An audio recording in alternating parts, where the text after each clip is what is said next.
Haleluya. Bahwa kita bersyukur dan semangat dengan power yang full pada waktu yang indah ini. Amin. Haleluya. Haleluya. Karena berkat-berkat Tuhan melimpah atas kita. Dan kita merasakan semuanya oleh kasih Yesus Kristus yang diberikan kepada kita non-stop 24 jam. Tanpa ada henti-hentinya, itulah menjadi makanan pokok kita di siang, setiap hari, malam dan siang, sehingga kita selalu bergairah, selalu memiliki kekuatan untuk menyembah Tuhan di dalam roh dan kebenaran. Amin. Haleluya. Karena tanpa Yesus Kristus, tanpa darahnya, maka kita tidak terselamatkan. Tetapi Tuhan yang mulia, yang penuh kasih dan rahmat, kekayaan secara rohani yang diberikan kepada kita, dan benar-benar kita sudah ditentukan dan dipilih sebelum dasar dunia ada untuk memuliakan, menyembah Dia dengan tujuan yang sempurna, menjadi sosok seorang manusia sempurna, sehingga kita terbangun semuanya karena kita menerima pesan di akhir zaman ini. Haleluya. Karena itulah satu-satunya jalan keluar dan keluputan daripada sistem dunia. Haleluya. Yang membawa kita adalah firman-Nya, pesannya di zaman ini. Semuanya kita tahu bahwa berjalan dengan kasih karunia Tuhan. Dari perjalanan ketujuh zaman gereja, semuanya adalah kasih karunia Tuhan. Tetapi yang jelas, setiap orang yang merindukan kebenaran dan benar-benar mau memakan benih, yaitu firman pada setiap zamannya, berarti benar-benar bahwa mereka adalah orang-orang pilihan dan pekerja-pekerjanya Tuhan, dan mereka diselamatkan karena ada sebuah kerinduan di dalam mereka, dan tidak ada hati atau pikiran mereka mendua Tuhan, sebagaimana tentang Datan dan Korah. Mereka cara dan perilaku mereka di perjalanan, sehingga mereka menolak pesannya Tuhan pada zaman itu, sehingga mereka pun mati di perjalanan dan tidak sampai kepada tujuan. Haleluya. Dan kita melihat persis di sana bahwa Kaleb dan Yosua sampai ke tanah perjanjian. Arti tanah perjanjian adalah bahwa setiap orang yang mau taat menerima pesan pada zamannya bagi keselamatan mereka, maka mereka akan sampai ke tanah perjanjian, sampai ke tanah Yerusalem yang baru yang turun dari surga. Haleluya. Kenapa Musa nggak sampai ke sana? Karena ada tugas yang harus, ada sebuah tugas yang harus untuk dia lakukan. Karena dia adalah sebagai saksi. Amen. Setelah itu selesai dikerjakan dengan Elia, bahwa mereka akan sampai ke tanah perjanjian, yaitu Yerusalem yang turun dari surga. Memiliki hal yang sama seperti yang dimiliki oleh Kaleb dan Yosua.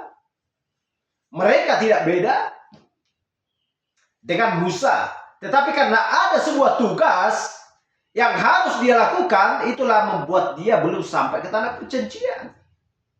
Karena Musa adalah hamba Tuhan yang setia, yang taat, yang siap menderita, menerima resiko dari siapapun.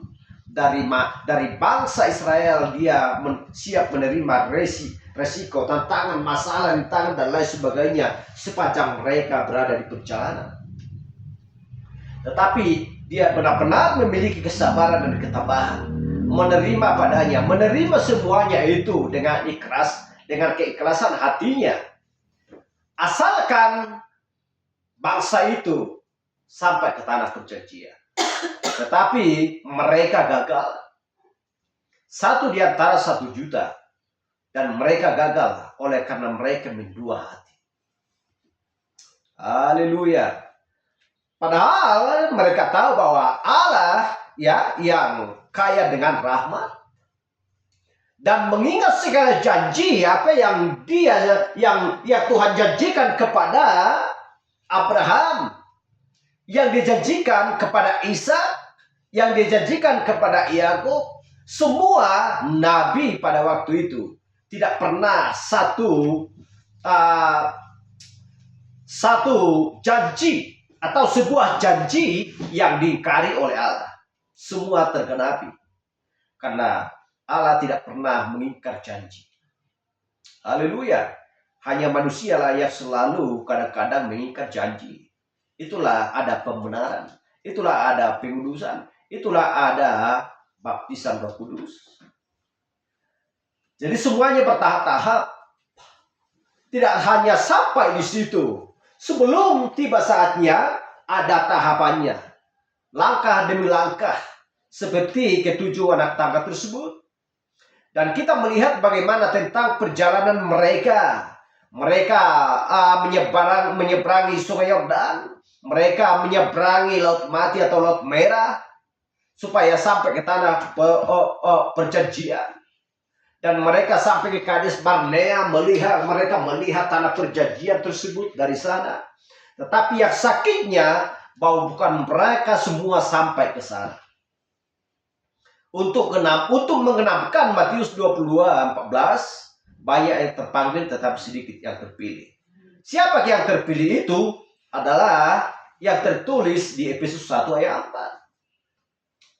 Banyak sebab mereka sudah ditentukan dan sudah dipilih Allah sebelum dasar dunia ada. Bahkan sebelum pun dia lahir, Tuhan sudah menentukan sebelum dia terbentuk di dalam rahim ibunya. Sudah ditentukan. Haleluya. Jadi itulah sebabnya kalau orang-orang percaya dari sejak dulu sampai akhir zaman ini tidak pernah merasa sok karena mereka adalah orang pilihan. Bahkan mereka adalah sebagai teladan dan contoh yang mau merendahkan hati. Sekalipun diejek, ya, sekalipun dikucilkan, mau apapun diucapkan kepada mereka, mereka tidak pernah tergiur dan merespon perkataan-perkataan mereka. Dan tidak pernah tertarik kepada perkataan-perkataan dunia. Dan mereka tidak akan mau pengaruh dan masuk ke dalam kegelapan kembali. Tetapi bertahan sampai pada kesudahan. Haleluya. Bertahan selalu memperjuangkan firman pada zamannya. Tidak pernah mendua hati. Tidak pernah berdua Tuhan. Karena tidak tahu hanya ada satu Tuhan. Itulah yang dirindukan oleh jiwa dan hati dan pikiran kita. Sehingga kita pun berjalan sementara waktu di muka bumi. Kita tidak hanya sekedar pergi, ya, berjalan-jalan, kita tidak hanya sekedar duduk lalu memikirkan suatu hal, ya. Haleluya. Tetapi setiap waktu ketika jam bergerak 24 jam, kita memperhatikan kondisi kita. Kita memperhatikan keadaan dunia ini. Jangan hanya berpikir, di desa kami aman-aman aja. Nggak ada yang longsor di sana, nggak ada bencana di sana. Kami tenang-tenang aja di sana. Cukup makanan. Nggak pernah kami merasa kelaparan. Nggak pernah kami merasa dilanda oleh bencana-bencana seperti di negeri orang lain, seperti di desa orang lain, seperti di kota-kota yang lain. Tetapi jika ada kejadian peristiwa yang sedang berlangsung di negeri orang lain atau di desa orang lain, maka kita seharusnya menyadarkan diri dan memikirkan mereka. Haleluya. Jangan sampai-sampai hal yang sama yang dialami oleh orang itu dialami oleh orang-orang yang tidak merasa pernah memiliki kesusahan, memiliki duka, memiliki masalah, memiliki persoalan, seolah-olah tidak ada yang kurang. Haleluya. Itulah sebab lalu memiliki hikmat dan pemikiran yang cerdas. Ketika banyak makanan, ketika banyak uang, ya, selalu tertawa terbahak-bahak, seolah-olah tidak ada yang kurang. Harus memiliki hikmat dan pengertian akan memakai segala hal. Baik itu pakaian maupun uang, benda-benda apapun, harus disayangkan dan dihargai, karena semuanya itu adalah ciptaan Tuhan. Manusia, tidak ada seorang pun manusia di muka bumi bisa berpakaian kalau Tuhan tidak menciptakan segala jenis, baik pun pohon, tumbuh-tumbuhan dan lain sebagainya, untuk supaya ada kebutuhan manusia. Tetapi ada standar. Tuhan selalu berada di dalam kesederhanaan. Dan Tuhan membuat segala jenis tumbuh-tumbuhan juga sederhana. Dan laut dan bumi apapun itu selalu sederhana. Baik matahari maupun bulan dan juga bintang. Tidak ada yang kurang, tidak ada yang lebih. Tetapi kita lihat bagaimana tentang pikiran manusia, terlalu banyak kurang, terlalu banyak lebih. Itulah membuat dunia ini runtuh. Itulah membuat dunia ini semakin rusak. Sehingga Allah pun sudah semakin murka. Sudah semakin muak akan melihat hal-hal yang dibuat oleh otak manusia sendiri. Tuhan menciptakan manusia dengan sempurna. Tetapi manusia, otak manusia mencoba untuk membuat manusia yang sangat aneh. Disuntikkan sebuah benih atau apapun itu untuk membuat tubuh manusia rusak dan aneh. Sehingga ada pun yang matanya yang beda, kuping yang tidak ada dan lain sebagainya. Kadang hidung yang gak ada. Berbagai macam hal jenis semua dirusak. Bahkan ternak pun dirusak. Tumbuh-tumbuhan pun dipersilangkan dan pohon pun dipersilangkan, semuanya dirusak. Keseimbangan bumi pun dirusak. Sehingga ekosistem di mana-mana pun tidak ada jaminannya dan tidak terjaga dan tidak terawat. Sehingga bumi ini menjadi tidak ada keseimbangan. Seolah-olah bumi ini marah, menelan manusia. Padahal semuanya itu adalah pekerjaan manusia. Haleluya. Apakah mereka merasa senang? Ya, mereka senang. Kalau mereka tidak senang untuk melakukan hal itu, maka mereka tidak akan melakukan itu. Bagaimana dengan mempelai wanita? Apakah mempelai wanita senang ketika si perusak itu merusak bumi ini? Apakah mempelai wanita senang untuk melihat semuanya itu terjadi? Tidak. Maunya mempelai wanita adalah sederhana saja. Allah pun meminta kepada manusia, lakukanlah dan hiduplah di dalam kesederhanaan. Haleluya. Tetapi manusia yang lahir setiap hari di muka bumi bukan lagi memikirkan hal-hal bukan lagi memikirkan hal-hal kekekalan, kepanjangan masa hidupnya secara rohani. Tetapi mereka hanyalah memikirkan hal-hal yang istimewa bagi hidupnya sementara waktu, yang terkenal bagi hidupnya, bagi dirinya, yang dimana itu adalah hanya sementara waktu, memperkayakan diri mereka. Haleluya. Tetapi kita tahu bahwa mempelai wanita di mana-mana sekarang, dari ujung bumi ke ujung bumi, kita lihat mereka selalu terejek bila mereka benar hidup di dalam Tuhan. Tetapi kalau bukan hidup di dalam Tuhan, tentu sekali seolah-olah mereka bukanlah mempelai wanita. Seolah-olah mereka adalah orang percaya, tetapi cara hidup mereka benar-benar kadang-kadang berkelebihan. Dan dari kitab Kejadian sampai Wahyu kita melihat bagaimana tentang standar bagi orang-orang percaya, netral seperti tali gitar. Gak ada yang kendor, gak ada yang ketat, tetapi seirama. Dan ketika si pemain gitar tersebut memetik, maka orang-orang menyukai petikan atau suara gitarnya.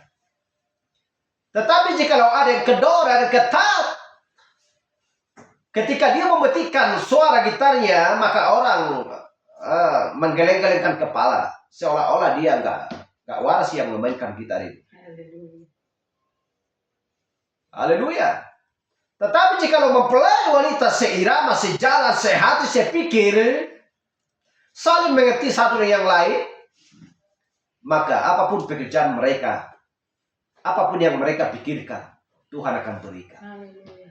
Amin. Haleluya. Seperti itulah di dalam satu kekeluargaan, rumah tangga, Amin. yang seirama, yang sejalan, sehati, sepikir, saling perasaan, saling membutuhkan. Karena tidak baik, ya, karena tidak baik hanya seorang saja yang berjalan. Kita lihat ketika mereka berjalan sampai ke tanah perjanjian, bukanlah satu, tetapi Kaleb dan Yosua. Ada saudaranya, keluarganya yang saling bertukar pikiran di perjalanan. Haleluya. Ada si juru bicaranya Tuhan. Haleluya. Mereka mengambil pekerjaan masing-masing bagi kemuliaan nama Tuhan. Demi keturutan mereka kepada Tuhan. Ada yang memegang tongkat. Ada yang juru bicara. Haleluya. Haleluya. Mereka memiliki tugas masing-masing yang berasal dari satu sumber. Dari Tuhan. Bukankah itu tidak seirama? Bukankah itu tidak seirama? Mereka adalah seirama, seperti yang saya katakan tadi, seperti tali gitar. Haleluya. Yang perlu dilakukan oleh orang percaya adalah memiliki, bagaimana caranya, memiliki hati yang benar-benar bagaimana caranya untuk supaya Tuhan menyukai mereka, mengasihi mereka, melihat betapa mulianya pekerjaan-pekerjaan mereka. Itulah yang dikehendaki oleh Tuhan. Bukan memiliki politik untuk merusak suatu desa, untuk merusak suatu negara. Bukan seperti itu. Dan tidak peduli akan hal-hal yang lain. Haleluya. Itulah sebabnya Tuhan menciptakan segala jenis makhluk yang hidup. Seolah-olah ya, ular itu tidak perlu. Ular sangat membutuhkan bagi bumi ini, bagi dunia ini. Kalaupun dari sejak awalnya manusia bertentangan dengan ular. Tetapi kalau tidak ada ular, mungkin tikus-tikus pun udah gak bisa terdapat lagi. Itu aja di muka bumi ini. Ular kita tahu tidak pernah memakan padi dan jagung. Yang memakan jagung dan padi adalah tikus. Kalau tidak ada ular, bagaimana itu? Apakah kita sangat benci melihat ular ketika ular ada? Itu adalah ciptaan Tuhan. Tetapi kalau dia kira-kira mengganggu, ya dimatikan aja, nggak masalah. Bagaimana kalau tidak ada tikus? Walaupun dia merusak tanaman manusia, kalau tidak ada itu bagaimana? Ya, mungkin sekali ular pun kadang-kadang kan masuk ke rumah atau ke belakang apa aja makanan yang mau dia tidak makan. Jadi Tuhan menciptakan segala sesuatu adalah keseimbangan. Ada keseimbangan. Tetapi semuanya itu adalah sederhana. Tidak ada yang kurang, tidak ada yang lebih. Itulah sebabnya kita selalu memperhatikan alam dan dunia ini. Dan kita selalu berjaga-jaga dan selalu beros-os. Seolah-olah dia saudara. Seolah-olah dia menolong kita. Seolah-olah dia bersahabat kita. Hati-hati dengan jebakan manusia.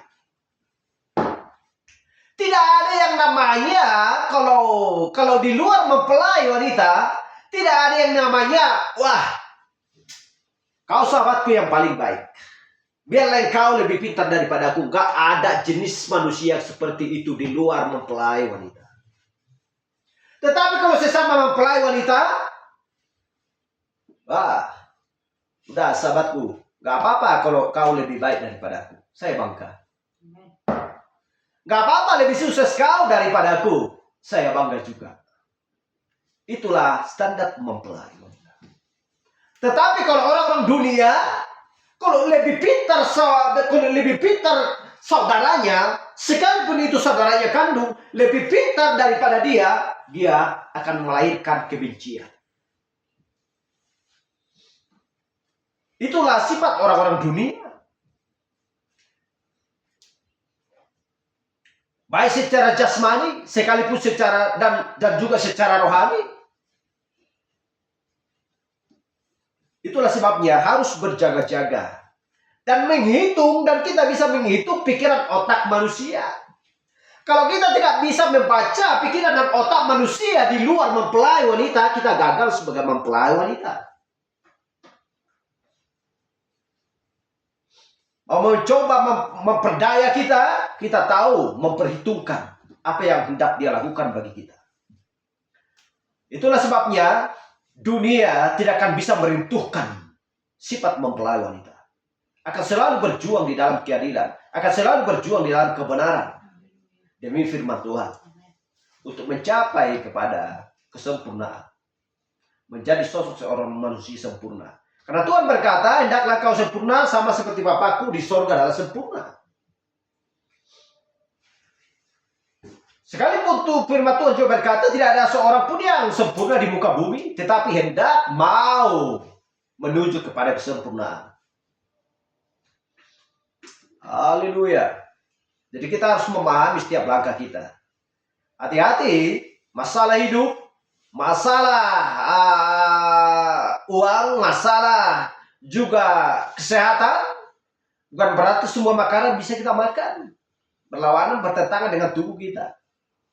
Orang-orang percaya itu sudah sejak dulu seperti itu. Kalau Tuhan larang jangan makan darah, nggak perlu dimakan. Berarti itu bertentangan mungkin dengan tubuh kita ini. Karena tubuh kita ini adalah berharga bagi Tuhan. Kalau sudah berharga tubuh kita ini bagi Tuhan, berarti berharga juga lah, kita hargai juga lah tubuh kita ini.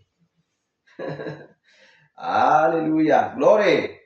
Dan kita harus pintar menjaga segala sesuatu. Bahkan bekerja, bukan hanya sekedar mencangkul, bukan hanya sekedar merawat tanaman, bukan hanya sekedar menanam, bukan hanya sekedar menuai, tetapi memikirkan hal-hal yang akan datang. Baik secara jasmani, terlebih secara rohani. Memikirkan hal-hal yang akan datang. Karena kita tahu bahwa lebih tajam ekonomi 3 tahun lagi ke depan daripada tahun 2026 ini. Haleluya. Karena politik dunia adalah perang ekonomi. Kalau mau perang, masalah perang senjata, perang pesawat perang, ya, bom, ya semua orang tahu. Atau negara memiliki hal-hal yang sama. Tetapi masalah politik, perang ekonomi, bisa 1, bisa 2, atau sampai 10 negara hancur dan bisa mati kelaparan. Dan kita lihat bagaimana tentang perang yang berasal dari China membuat semua dunia digempar dengan melakukan COVID-19. Dunia sudah hampir menjerit, sudah hampir menangis. Kemana kami ini nanti Tuhan? Orang kemana-mana tidak bisa. Mau menjumpai saudaraku yang di kampung tidak bisa. Aku sudah merindukan orang tuaku. Ketika ibunya pun sedang berada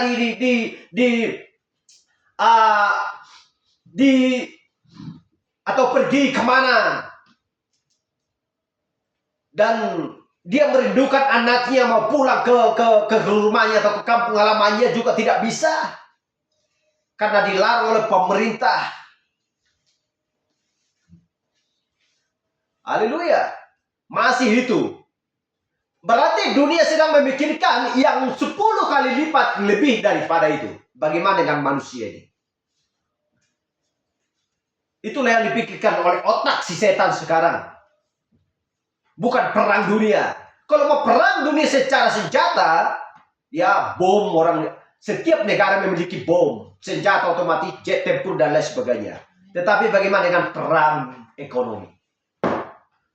Membuat manusia jatuh sakit,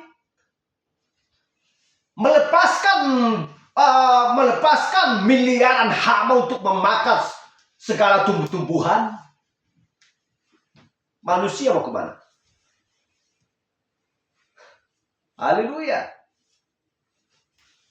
Tetapi Tuhan janjikan bagi orang-orang percaya, hai kawanan kecil, anak-anakku jangan takut. Aku tidak pernah meninggalkan kamu. Bukankah kamu tidak melihat ketika aku memelihara hidup bangsaku, umat Israel ketika mereka keluar dari Mesir? Memberikan mereka begitu banyak burung puyuh. Bukan ratusan tetapi jutaan. Mereka makan datang secara tiba-tiba. Di luar tenda mereka penuh dengan burung puyuh untuk mereka makan. Makanan juga turun dari surga. Gak ada yang kurang. Mau makanan, minuman lengkap semuanya. Yang tidak bisa dinalar atau diduga oleh manusia. Makanan itu berasal dari mana? Mereka masuk habis akal nggak? Itulah membuat mereka bersungut-sungut karena mereka tidak penuh pengharapan daripada Tuhan. Masa mereka sudah keluar menyeberangi Laut Merah? Masa mereka juga tidak percaya bahwa Tuhan sanggup melakukan segala sesuatu yang mereka perlukan? Itulah membuat mereka gagal. Tetapi yang pedihnya adalah saudara-saudara kita, keluarga kita. Ketika terjadi suatu hal ya berlangsung di muka bumi dalam buatan manusia secara perang ekonomi dan segala penyakit dan lain sebagainya, bagaimana dengan saudara dan keluarga kita? Beban juga kan? Beban. Haleluya, beban juga. Kenapa beban? Kita lihat Musa. Bukankah menjadi beban dia bagi banyak orang? Selalu ke punggung dia. Musa, apa makanan kami? Apa minum kami? Kami sudah lapar dan lain sebagainya. Ke punggungnya semua. Orang dia penanggung jawab. Mau orang jahat, mau orang berdosa, mau siapapun. Pokoknya ke punggungnya semua. Biasalah. Orang-orang pejuang. Haleluya. Tetapi Tuhan memberikan sebuah tugas untuk dia mampu melakukan semuanya itu. Tuhan memilih. Tuhan menentukan. Dan tidak ada ketepatan dalam hidup kita. Kenapa kita kenapa orang-orang gagal untuk melihat kita? Karena Tuhan membutakan mata mereka. Belum tiba waktunya. Mungkin belum tiba waktunya. Atau belum mereka terpilih. Haleluya. Tetapi kita bersyukur.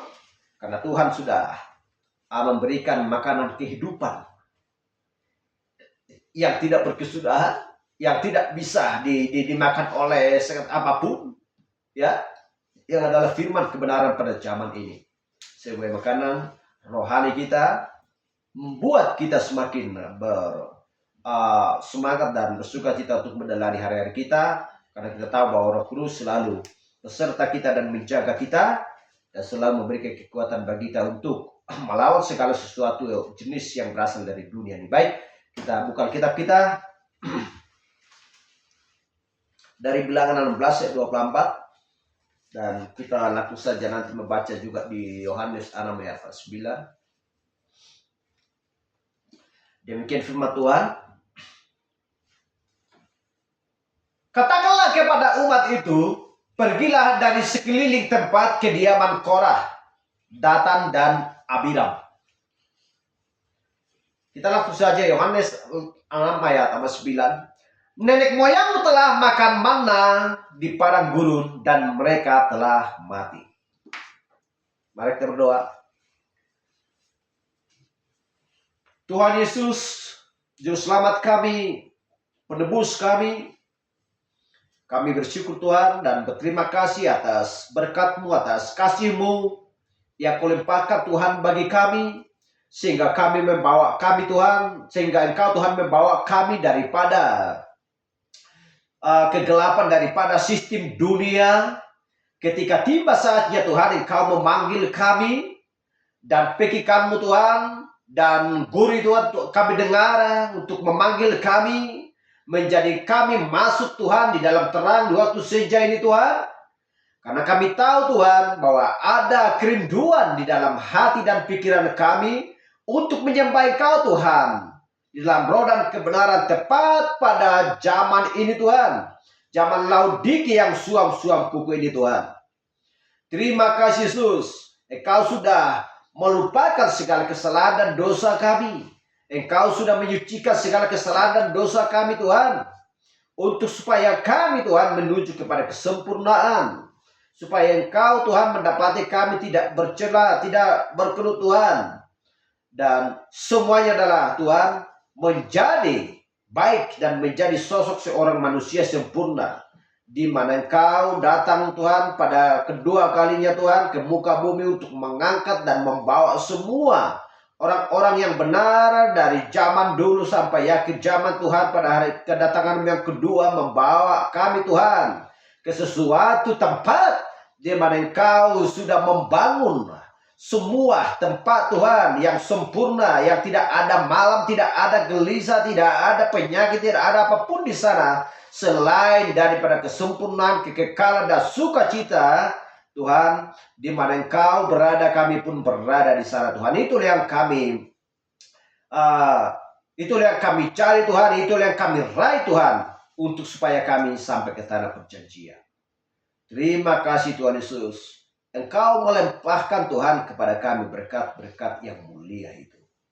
Urapi setiap kepala kami Tuhan, menjadi kepala yang memiliki pikiran-pikiran yang baik Tuhan, sesuai dengan firman-Mu. Dan telinga kami menjadi telinga orang murid Tuhan yang baik, yang taat kepada Tuhan. Terima kasih Yesus. Kami serahkan tubuh, roh dan jiwa kami ke dalam tangan Tuhan. Biarlah Roh Kudus-Mu memimpin dan mengajar kami pada waktu yang indah ini. Anakku Tuhan yang sudah live dengan kami Tuhan, biarlah Kau memberkati Tuhan. Teguhkan hatinya untuk memuliakan, menyembah Engkau Tuhan di dalam roh dan kebenaran. Dan biarlah imannya semakin bertumbuh Tuhan, semakin menjadi dewasa. Seperti iman yang bersemana dimiliki oleh Ruth Tuhan, dan juga seperti yang dimiliki oleh Esther Tuhan. Terima kasih Yesus. Tambahkan lebih lagi Tuhan akan hikmat dan pengertian akan firman-Mu, supaya menjadi matang Tuhan seperti gandum Tuhan.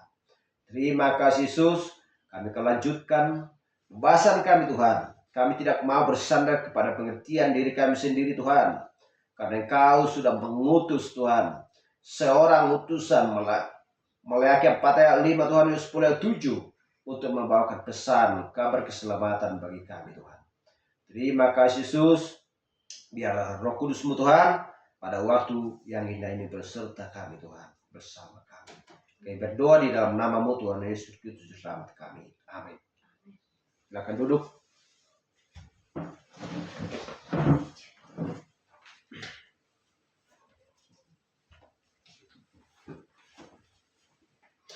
Saya baca sekali lagi. Katakanlah kepada umat itu. Ini berbicara tentang umat, bukan secara individu. Katakanlah kepada umat itu, pergilah dari sekeliling tempat kediaman Korah, Datan dan Abiram. Ketiga orang ini menyimpang dari jalan Tuhan.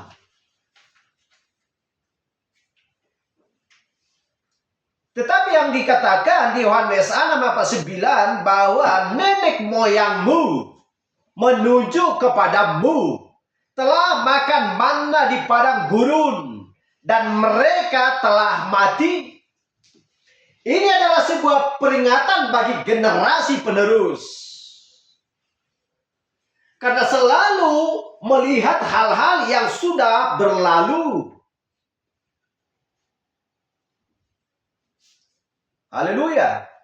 Jadi tidak ada yang namanya sebagai teladan dan contoh bagi manusia yang masih berada di dalam kandungan seorang ibu.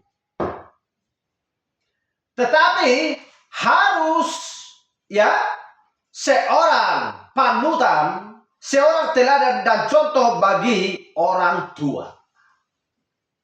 Itulah sebabnya menunjuk kembali ke belakang. Sejarah mengulangi dirinya sendiri. Ini adalah sebuah peringatan bagi generasi penerus. Nenek moyangmu telah makan mana di padang gurun dan mereka telah mati. Kenapa diingatkan di Yohanes 6 ayat 9?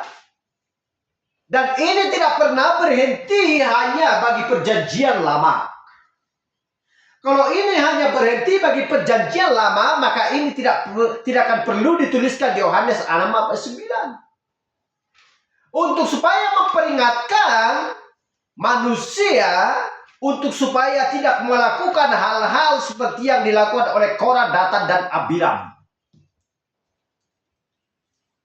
Untuk supaya menjauh dari seperti sifat-sifat Korah, Datan, dan Abiram. Siapakah Korah? Siapakah Datan? Siapakah Abiram? Apakah mereka percaya kepada Allah? Hati mereka sangat merindukan Allah. Loh, kenapa merindukan Allah? Sehingga mereka pun berkata kepada Musa, Musa, tunjukkan dulu Allah itu kepada kami. Kami mau pengen melihat dia.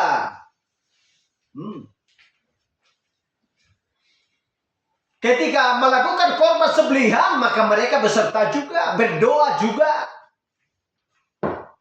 Haleluya. Tetapi mereka mendua Tuhan. Kenapa mendua Tuhan? Karena mereka sudah menghilangkan hal-hal yang berasal daripada setan dan juga berasal dari Tuhan.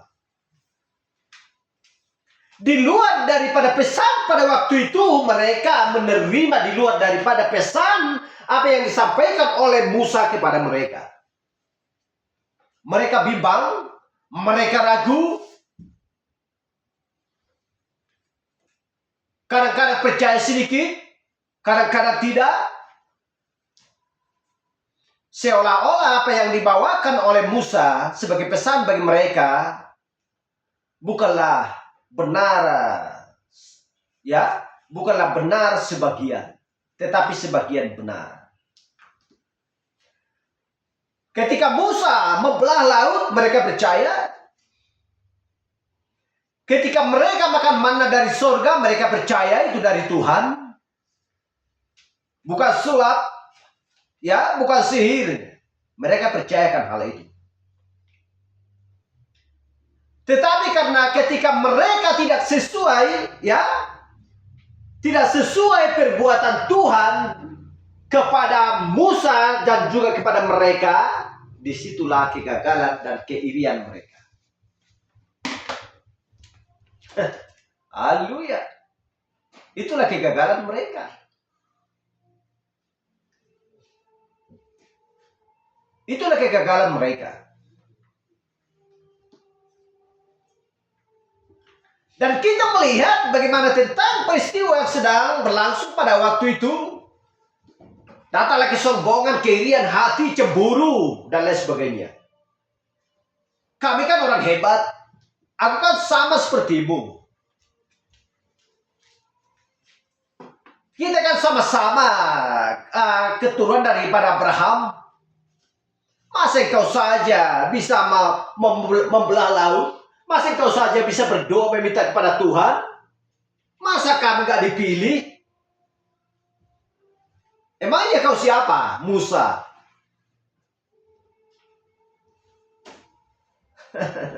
Timbul kecemburuan. Akhirnya apa yang sedang terjadi? Udahlah. Tuhan itu kan pilih bulu.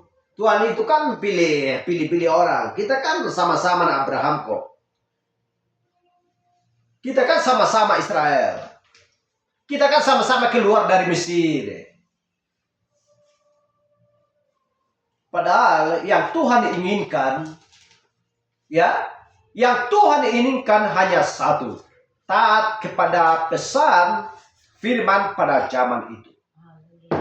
Menyimpang dari situ, mati atau binasa. Itulah yang dikehendaki Tuhan. Hal yang sama dengan perjalanan ketujuh zaman gereja, ketika di masanya Martin Luther, maka yang dibutuhkan di situ adalah pembenaran. maka di zamannya John Wesley, maka dibutuhkan di situ pengudusan, dan lahirlah Pentakosta, lahirlah baptisan Roh Kudus. Haleluya. Tetapi kalau jika orang tidak mau menerima pembenaran pada waktu itu, maka mereka mati. Tetapi kita melihat, berbicara tentang makan manna dari sorga, ada suatu syarat. Dan setiap perjalanan ketujuh zaman gereja ada syarat. Syaratnya apa? Ketika mereka makan manna dari surga, ada persyaratan. Jangan sembunyikan makanan itu sampai bermalam. Haleluya. Jangan sembunyikan. Tetapi pada waktu itu ketika mereka memerlukan untuk hari esok, mereka menyembunyikan makanan itu untuk hari esok. Mereka tidak memiliki iman. Masa mereka tidak tahu bahwa Tuhan memberikan makanan yang turun dari surga hanya sekali? Esoknya apa? Kalau Tuhan sudah sanggup memberikan makanan pada waktu ini, jangankan waktu ini, 2 jam lagi, 3 jam lagi, Tuhan pun selalu bisa memberikan makanan setiap saat, kapan saja manusia itu membutuhkan. Masa mereka tidak percaya lagi bahwa Tuhan sanggup memberikan makanan hari esok, sehingga dia menyimpan makanan itu untuk keperluan di hari esok. Berarti seolah-olah hanya hari ini ada Tuhan, esoknya tidak ada lagi. Seolah-olah hanya hari ini ada firman, di zamannya Martin Luther, dan di zamannya John Wesley tidak ada lagi. Sehingga mereka lah menetapkan, manusia itulah menetapkan dengan otak dan pikiran mereka sendiri bahwa firman pada zamannya Martin Luther tidak akan bisa berubah lagi.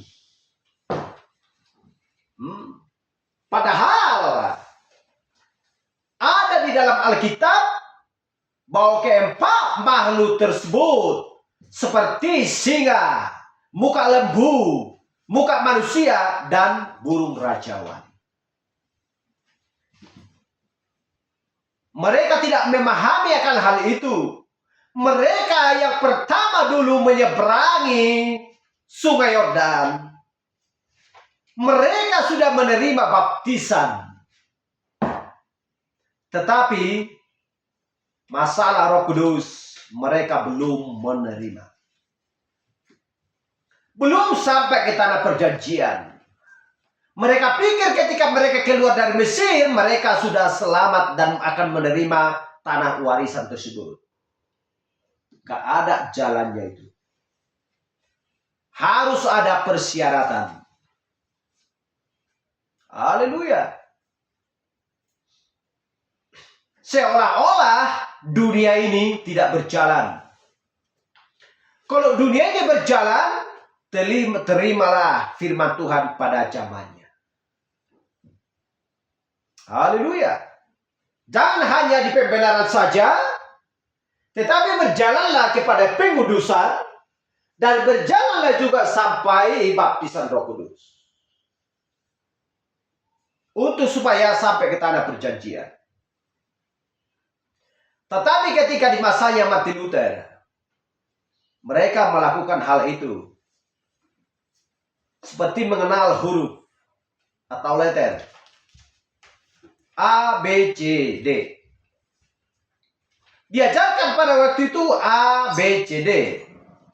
Tetapi ketika tiba keberlanjutannya mereka tidak menerima sampai ke Z.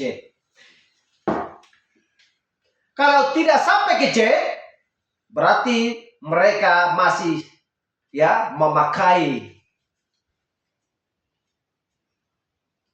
alat tunggangan atau alat mereka adalah masih kuda. Haleluya. Bukan mobil. Itulah sebabnya dari A sampai Z. Karena zaman ini adalah sudah zaman Z. Gak perlu berlambat-lambat lagi. Gak perlu membutuhkan lagi waktu. Udahlah jalan aja lah seperti jalan aja lah kita. Seperti bagaimana ketika Israel keluar dari Mesir sampai ke 40 tahun perjalanan. Dia berjalan aja lah kita. Kenapa rupanya? Gak ada lagi hal-hal seperti itu. Haleluya. Itulah sebabnya nenek moyangmu telah makan manna di padang gurun dan mereka telah mati. Sama-sama mereka memakan makanan yang sama, minuman yang sama, tetapi mereka mati. Apa yang salah? Ada suatu kegagalan di mana mereka tidak taat ke perintahnya Musa. Haleluya.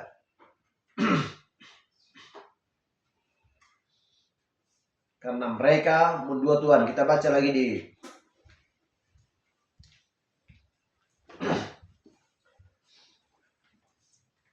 Roma 3:4. Sekali-kali tidak, sebaliknya Allah adalah benar dan semua manusia pembohong seperti ada tertulis. Supaya engkau ternyata benar dalam segala firman-Mu dan menang jika engkau dihakimi. Haleluya. Semua manusia pembohong. Tetapi kita lihat, supaya engkau ternyata benar dalam segala firman-Mu.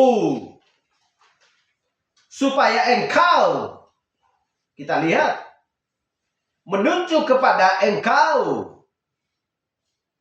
Supaya engkau ternyata benar dalam segala firman-Mu dan menang, engkau dihakimi. Menunjuk kepada kita. Haleluya. Menunjuk kepada kita bahwa firman, ketika firman menghakimi, untuk supaya manusia itu menang, terimalah firman pada zamannya. Lakukanlah itu. Itulah yang dimaksudkan. Haleluya.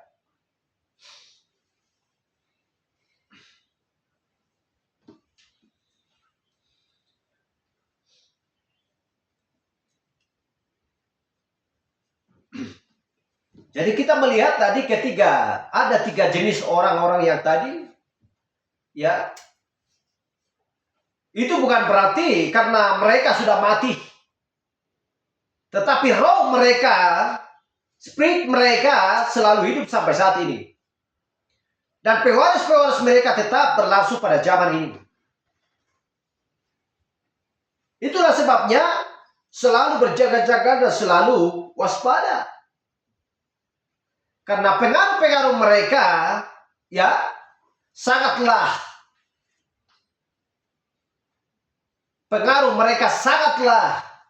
kadang-kadang 99%. Mereka sangat pintar menggoda hati, mempengaruhi manusia, bahkan berkhotbah. Tetapi ujungnya menyimpang dari jalan Tuhan. Seolah-olah itu benar, padahal tidak. Haleluya. Jadi itu adalah sistem Bileam yang muncul di zaman ini. Dan mereka berkata, marilah kita menyatu, marilah kita, kau lihat kan, banyak kali gayanya. Seolah-olah dia adalah orang hebat, aku bisa juga kok, lihat aja nanti. Udahlah, ngumpul kita, sama kita. Kita buat seperti ini, kita buat seperti ini. Nanti lihatlah akan ada suatu tanda keheranan, akan ada suatu mujizat. Lalu orang-orang mengikuti dia. Haleluya. Tetapi semuanya itu tidak akan bekerja. Tetapi jika kita menyatu berjalan dengan sang Raja Wali, Yehova Raja Wali, adalah Raja Wali, maka apapun yang kita pikirkan, segala sesuatu akan tuntas. Kenapa? Karena Tuhan selalu ada di depan untuk menuntun kita. Karena ada Raja Wali juga untuk menuntun kita. Karena kita adalah anak Raja Wali. Berbicara Raja Wali adalah yang memiliki sayap, memiliki pekikan, memiliki mata yang tajam. Semuanya adalah firman. Tidak ada yang bisa menuntun kita selain daripada firman.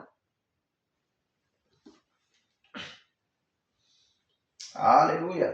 Dan kita tahu bahwa hanya ada 3 orang yang diselamatkan dari seluruh kelompok itu. Musa, Kaleb, dan Yosua. Seperti yang saya katakan tadi. Musa kan nggak sampai ke tanah perjanjian. Kalau Musa sudah sampai ke tanah perjanjian, tidak ada lagi tugasnya yang harus dilakukan. Sudah selesai. Itulah artinya kalau sudah sampai ke tanah perjanjian. Kalau sudah sampai ke tanah perjanjian, ke Yerusalem yang baru, apakah ada sebuah tugas lagi? Lalu bisa pulang keluar dari situ? Pulang dulu Kan masih ada tugas untuk saya lakukan. Tidak bisa lagi kalau sudah sampai di sana. Haleluya. Itulah sebabnya mereka berada di dimensi ke-6 pada waktu ini. Bukan di dimensi yang ke-7. Ada saatnya nanti pada hari kedatangan Yesus Kristus yang kedua, lalu dibawa orang-orang kudus bersama-sama dengan dia di dimensi yang ke-7. Haleluya. Jadi Elia dan Musa masih berada di dimensi ke-6. Tugas-tugas mereka belum selesai. Bagaimana kan mempelai wanita? Hal yang sama juga kita akan bersama-sama dengan Kristus nanti untuk menghakimi dunia. Masih ada tugas. Setelah semuanya itu, barulah sampai ke tanah perjanjian. Haleluya. Jadi Allah menyelamatkan Musa dan orang-orang percaya Raja Wali itu. Karena mereka menghormati firman-Nya.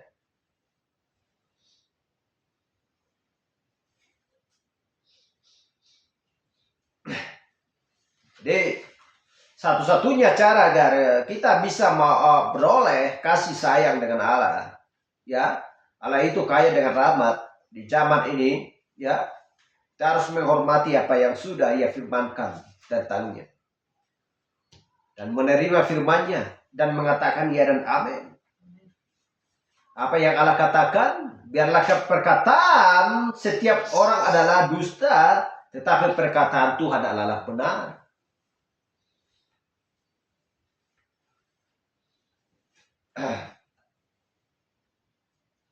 Baca lagi di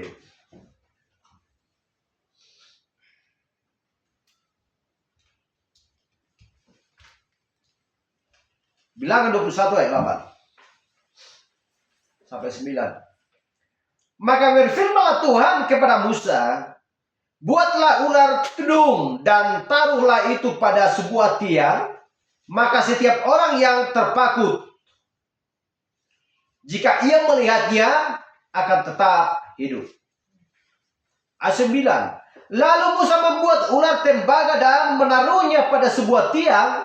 Maka jika seseorang dipakut ular dan ia memandang kepada ular tembaga itu, tetaplah ia hidup. Tuhan membuat sebuah hukum. Tuhan membuat sebuah syarat untuk kelimputan daripada kematian bagi bangsa Israel.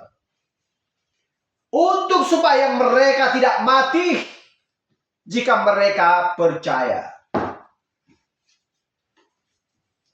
jika mereka percaya, mereka akan mati terpakut ular. Bukan ular yang mengikuti mereka satu persatu. Haleluya. Yang dimaksudkan bukan ular, tetapi penyakit atau sebuah, ada sebuah tulah untuk mematikan mereka jika mereka tidak percaya kepada apa yang dibuat oleh Musa ini. Haleluya. Jadi kita melihat di zaman-zaman gereja, jadi Allah dulu mengirimkan kepada kita pesan. Contohnya seperti yang saya katakan tadi, seperti Martin Luther dengan pesannya John Wesley, pesan Pentakosta. Tetapi apakah yang telah kita lakukan dengannya? Yang dilakukan orang-orang kita berkata pada saat ini, tetapi kita melihat mereka pada waktu dulu. Itulah sebabnya kita, bahasa kita. Karena itu adalah sebuah contoh. Haleluya. Jadi hal yang sama juga yang dulu mereka lakukan dengan ular tembaga itu.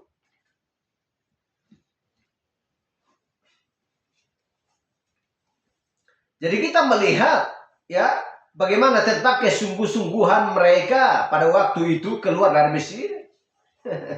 Haleluya. Tetapi kita melihat apa yang sedang terjadi pada mereka. Padahal Tuhan sudah mengingatkan dan selalu memberikan pesan pada waktu yang berbeda.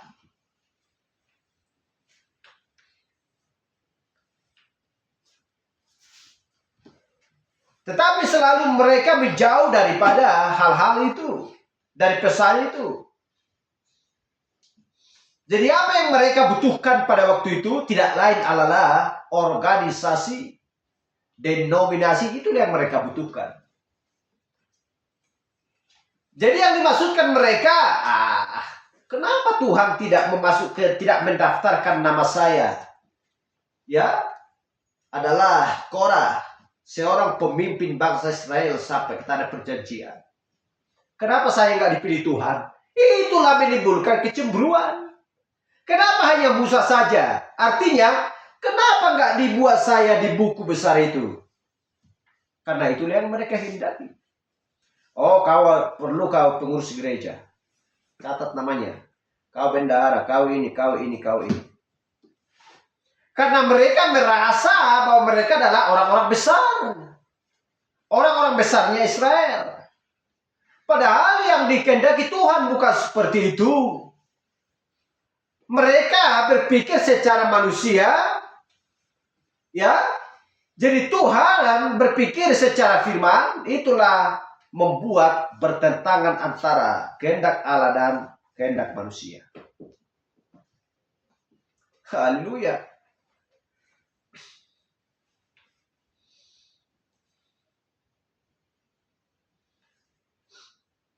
Jadi hal yang sama, tujuannya Tuhan mengutus seorang utusan seperti Musa adalah untuk menghancurkan, untuk supaya melupakan hal-hal yang berasal dari Mesir.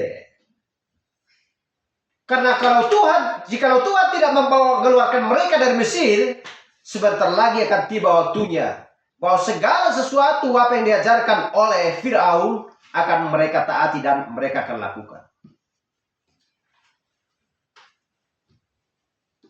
Haleluya. Itulah sebabnya Tuhan mengutus seorang utusan bagi zaman mereka pada waktu itu, untuk supaya mereka tidak mati di tanah Mesir. Hal yang sama juga di zaman ini. Kenapa Tuhan mengutus seorang utusan? Untuk supaya menghancurkan berhala-berhala, organisasi buatan manusia.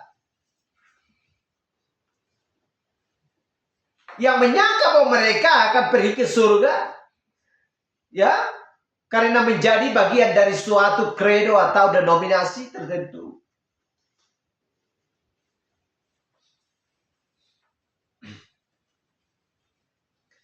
Karena kita tahu bahwa Allah penuh dengan rahmat, Ia kaya dengan rahmat. Haleluya. Pada hari ketika kita semua akan berada di dalam kekacauan kegelapan, ada sebuah pertolongan, ada sebuah jalan keluputan dari sana. Karena Allah, ya, kaya dengan rahmat, sudah mengirimkan kepada kita Roh Kudus yang sejati dan asli dengan penafsirannya sendiri, ya, bukan penafsiran manusia seperti yang dilakukan oleh Korah dan Datan tadi. Mereka bersandar kepada pengertian mereka sendiri. Mereka menafsir-nafsir, bukan apa kata Allah. Itulah membuat mereka gagal, sehingga mati di perjalanan. Bukan masalah makanan mana yang turun dari surga, bukan masalah mujizat, bukan masalah mereka bisa menyeberang dari laut sana. Bukan itu yang diinginkan Tuhan. Yang diinginkan Tuhan adalah dengarkan apa kataku, taati apa kataku. Itulah yang dikehendaki oleh Tuhan. Haleluya. Karena Allah kaya dengan rahmatnya.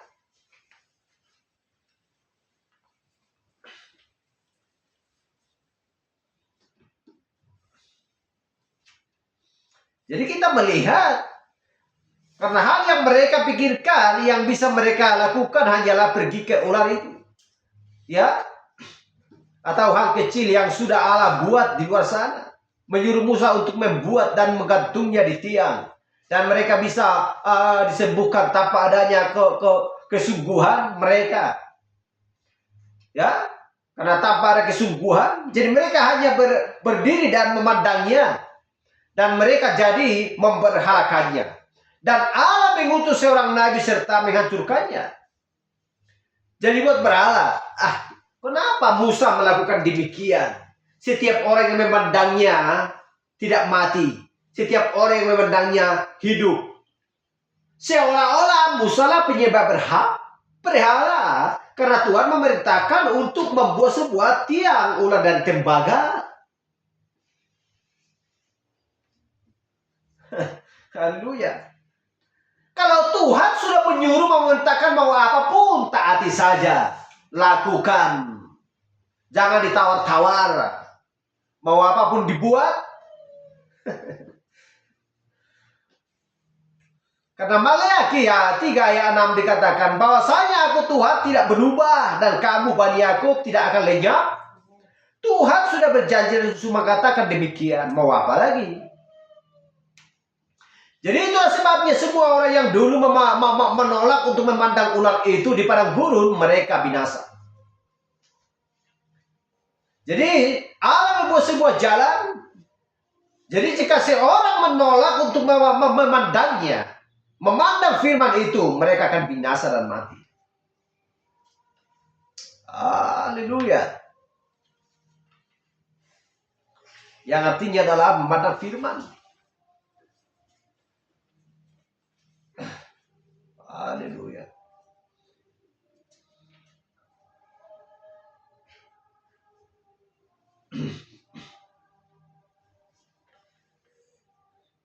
Jadi itu adalah yang dimaksudkan. Tiang yang dibuat dari tembaga itu, yang gantungnya itu adalah sebuah pendamaian yang baik dan sebuah tanda yang baik untuk masa itu. Untuk masa itu. Jadi masa itu, ya, itu bagus. Tetapi itu hanya ada diperlukan bagi masa itu untuk perjalanan. Hanya itu saja yang akan bekerja, ya, sepanjang perjalanan mereka. Jadi bukan berarti perlu dibutuhkan itu lagi sekarang.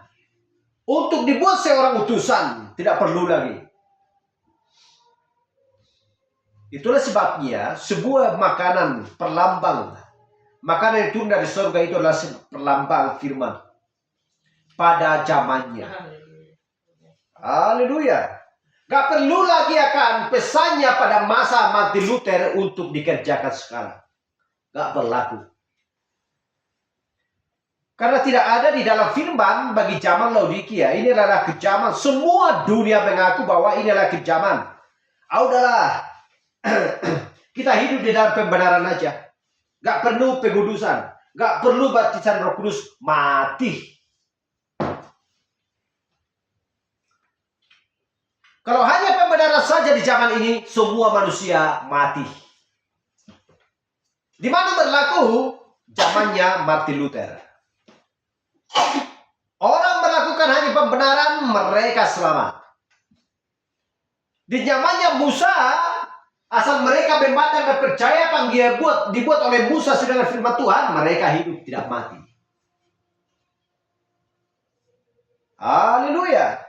Masuk ke dalam batra, selamat, tidak mati, tidak binasa. Tetapi sekarang, bagaimana dengan kita lihat dengan organisasi? Pesan Martin Luther yang mereka lakukan sampai saat ini. Dengan baptisan di dalam nama Tuhan, di dalam nama Anak, Bapa dan Roh Kudus. Tetap di zamannya Martin Luther. Mereka menyangka bahwa mereka selamat hanya melakukan pembenaran. Tidak ada baptisan Roh Kudus. Apakah mereka selamat? Gak ada tertulis di dalam Alkitab. Orang hanya melakukan pembenaran saja akan masuk sampai ke tanah perjanjian. Gak ada dalam Alkitab. Haleluya. Karena yang dimaksudkan di situ bukan hanya mau mendirikan sebuah tiang. Ya. Tiang ular dari tembaga. Yang dimaksudkan adalah setiap orang yang melakukan kejahatan dan pelanggaran dan dosa, setiap mereka memandang kepada ular itu, ular tembaga itu, mereka hidup, tidak binasa. Itu yang dimaksudkan. Itu yang dimaksudkan. Dosanya akan diampuni. Kesalahannya akan diampuni. Itu yang dimaksudkan. Kalaupun mereka mati, bila mereka tidak memandang ular tembaga dibuat oleh Musa, mereka mati. Kalau memang mereka mati dalam kebenaran, nggak jadi masalah. Kalau mereka memiliki penyakit apapun, ya, kalau hanya sekedar penyakit, kalau memang mereka orang kudus, kan nggak jadi masalah bagi Tuhan. Mau mati pun tubuhnya nggak jadi masalah. Yang penting mereka selamat. Tetapi bukan itu. Mereka mati di dalam kesalahan dan dosa dan kejahatan mereka. Bila mereka tidak memandang ular tembaga dibuat oleh Musa. Kesalahan dan dosanya tidak akan diampuni oleh Tuhan. Itu yang dimaksudkan. Hal yang sama di zaman ini. Bila kita tidak memandang kepada induk Raja Wali dan taat kepada ketujuh guru tersebut dan taat kepada ketujuh materai yang dikatakan Tuhan pada zaman ini untuk kita lakukan, jika kita tidak memandang, maka kita akan mati. Bukan mati secara penyakit, ya. Jadi kalau orang yang tidak mengerti di zaman ini, seperti organisasi, mereka kan mati pada waktu itu karena ada sebuah penyakit. Ya, bagi mereka kalau tidak dipandang berarti mati. Kalau mati pun mereka nggak jadi masalah. Nggak ada pengaruh kok tubuh antara tubuh dengan kekudusan, dengan orang percaya, nggak ada urusannya itu. Tetapi mereka binasa dan mati oleh karena kejahatan dan dosa mereka, karena mereka tidak taat kepada firman Tuhan pada waktu itu. Haleluya. Itulah yang dimaksudkan. Itulah sebabnya dikatakan Maleakhi 4 ayat 6. Maka ia akan membuat hati bapak-bapak berbalik kepada anak-anaknya dan hati anak-anaknya berbalik kepada bapak-bapaknya, supaya jangan aku datang memukul bumi sehingga musnah. Haleluya. Itulah sebabnya supaya hati itu berbalik, ya, kepada bapak-bapak dan kepada anak-anaknya. Kepada bapak-bapaknya, kepada anak-anaknya, yang dimaksudkan bukan seperti ayah dan ibu dengan anak-anaknya. Artinya bahwa Pentakosta, Roh Kudus, harus anak-anaknya itu kembali kepada bapak-bapaknya. Artinya harus kembali kepada Roh Kudus. Kembali kepada baptisan Roh Kudus. Di mana itu dilakukan? Pada zamannya Pentakosta. Jemaat mula-mula. Haleluya. Pada kedatangan, pada hari Roh Kudus turun ke Yerusalem. Di loteng Yerusalem. Bagi orang-orang kudusnya Tuhan. Bagaimana mereka di sana? Terimalah Roh Kudus, ya, dan berbaliklah kepada sana. Itu yang dimaksudkan. Haleluya.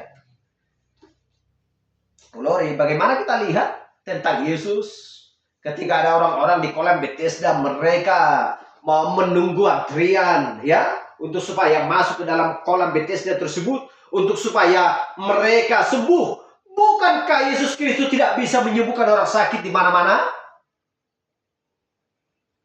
Ketika ada orang pederaan, asal ku jamah saja jubahmu Tuhan, aku sudah sembuh. Ya, dengan iman dia. Tetapi ketika pada waktu itu ada sebuah syarat, ada sebuah kolam, bukan kolam buatan manusia. Kalau kolam buatan manusia, tidak ada seorang pun, mau siapapun turun ke kolam itu tidak akan sembuh. Kalau itu kolam buatan manusia. Tetapi itu adalah ciptaan Tuhan, buatan Tuhan sendiri. Barang siapa yang mau masuk ke kolam itu, penyakitnya kesembuh. Barang siapa yang memandang ulang itu yang dimaksudkan, mereka akan sembuh. Bukankah Allah, Yehova, ya, tidak bisa menyembuhkan orang sakit pada waktu itu? Kita lihat Ayub. Perlukah dia mendirikan tiang apa? Ular dari tiang tembaga dari ular? Tidak perlu untuk supaya disembuh. Tetapi pada waktu itu Allah memerintahkan Musa untuk mendirikan tiang tembaga, ular tembaga. Barang siapa yang menanyakan hidup. Jadi kadang-kadang orang berpikir pada waktu itu, ngapainlah pula dibuat seperti itu? Allah kan bisa menyembuhkan orang sakit. Dia mengingat peristiwa yang sudah lampau di tanah Mesir. Ke-10 itulah bisa Allah sanggup untuk melakukannya. Jadi ngapainlah pakai persyaratan? Ngapainlah harus pakai seperti ini? Itulah membuat hati mereka bimbang dan ragu. Tidak percaya kepada Allah, apa yang Allah lakukan, yang Allah perintahkan kepada Musa untuk dia lakukan. Haleluya.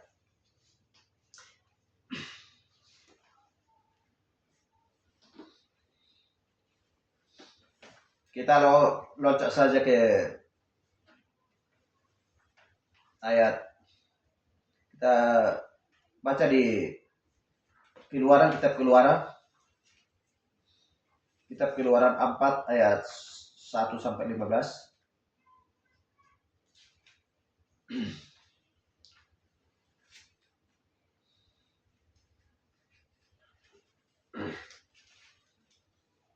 Keluaran 4 di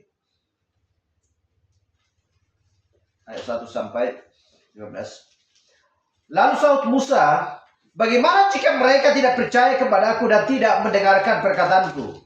Melainkan berkata, Tuhan tidak menampakkan diri kepada kamu. Tuhan berfirman kepadanya, apakah yang di tanganmu itu? Jawab Musa, tongkat. Firman Tuhan, lemparkanlah itu ke tanah. Dan ketika dilemparkannya ke tanah, maka tongkat itu menjadi ular. Sehingga Musa lari meninggalkannya. Tetapi firman Tuhan kepada Musa, ulurkanlah tongkatmu dan peganglah ekornya. Musa mengulurkan tangannya dan ditangkapnya ular itu, lalu menjadi tongkat di tangannya. Supaya mereka percaya bahwa Tuhan Allah, nenek moyang mereka, Allah Abraham, Ishak dan Yakub, telah menampakkan diri kepadamu. Lalu firman Tuhan kepadanya, masukkanlah tanganmu ke dalam bajumu. Dimasukkannya tangannya ke dalam bajunya, dan segala ditariknya, Setelah ditariknya keluar, maka tangannya kena kusta, putih seperti salju. Sesudah itu firman-Nya, masukkanlah tanganmu kembali ke dalam bajumu. Musa memasukkan tangannya kembali ke dalam bajunya, dan setelah ditariknya keluar, maka tangan itu putih kembali seperti seluruh badannya. Jika mereka tidak percaya kepadamu dan tidak mengindahkan tanda mujizat yang pertama, maka mereka akan percaya kepada tanda mujizat kedua. Aku telah mendengar sungut-sungut orang Israel, katakanlah kepada mereka, pada waktu senja kamu akan makan daging, dan pada waktu pagi kamu akan kenyang makan roti. Maka kamu akan mengetahui bahwa akulah Tuhan Allahmu. Pada waktu petang datanglah berbuyung-buyung burung puyuh yang menutupi perkemahan itu. Dan pada waktu pagi terletaklah embun sekeliling perkemahan itu. Ketika embun itu telah menguap, tampaklah pada permukaan padang gurun sesuatu yang halus, sesuatu yang seperti sisik, halus seperti embun beku di bumi. Ketika orang Israel melihat, berkatalah mereka seorang kepada yang lain, apakah ini? Sebab mereka tidak tahu apa itu. Tetapi Musa berkata kepada mereka, inilah roti yang diberikan Tuhan kepadamu menjadi makanan. Haleluya, tiada mustahil bagi Tuhan. Tetapi mereka tidak percaya pada waktu itu. Artinya, tidak percaya kepada Kisah Rasul 2:38 sesuai dengan zaman ini. Bertobatlah dan hendaklah kamu masing-masing memberi dirimu dibaptis dalam Tuhan Yesus Kristus untuk pengampunan dosamu, maka kamu akan menerima karunia Roh Kudus. Tanpa melakukan itu, maka dosa tidak akan diampuni.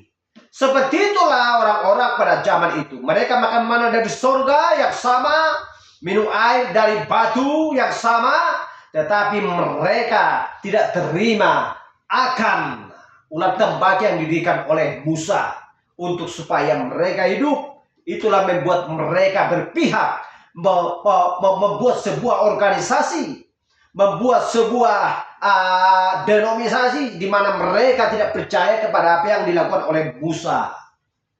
Di mana orang-orang di zaman ini tidak percaya kepada Kisah Rasul 2:38. Sehingga dosa mereka pun tidak diampuni dan tidak menerima karunia Roh Kudus. Haleluya, itulah kegagalan. Itulah kegagalan kekristenan di zaman ini. Sehingga mereka tidak percaya bahwa zaman ini adalah zaman Raja Wali. Haleluya. Membuat mereka gagal dan membuat mereka mati. Tetapi kita bersyukur oleh karena kasih karunia Tuhan, Allah yang kaya dengan rahmat-Nya yang diberikannya kepada kita, sehingga kita dapat mengetahui dan mengerti dan taat kepada firman pada zaman ini, untuk supaya kita sampai ke tanah perjanjian seperti Kaleb dan Yosua, untuk setia dan berani, siap berjuang, meraih sampai kita bertemu dengan juru selamat kita, yang dimana kita sudah ada di dalam pikirannya dulu sebelum dasar dunia ada. Haleluya, bahkan dipikirkan bumi ini untuk ada, tetapi kita sudah ada di sana, ada di dalam pikirannya Tuhan, dan kita akan kembali ke sana karena kita berasal dari Dia, bukan berasal daripada dunia ini. Terpuji nama Tuhan. Sampai di sini pembahasan kita. Kita sudah menikmati firman yang segar yang disajikan bagi kita, membuat hati kita semangat dan bersuka cita sambil bekerja mencari nafkah kehidupan kita hari-hari. Tetapi Tuhan berjanji dan berkata, apa yang kamu minta akan kuberikan kepadamu. Haleluya. Mari kita bangkit berdiri. Kita tutup ibadah kita. Pujian.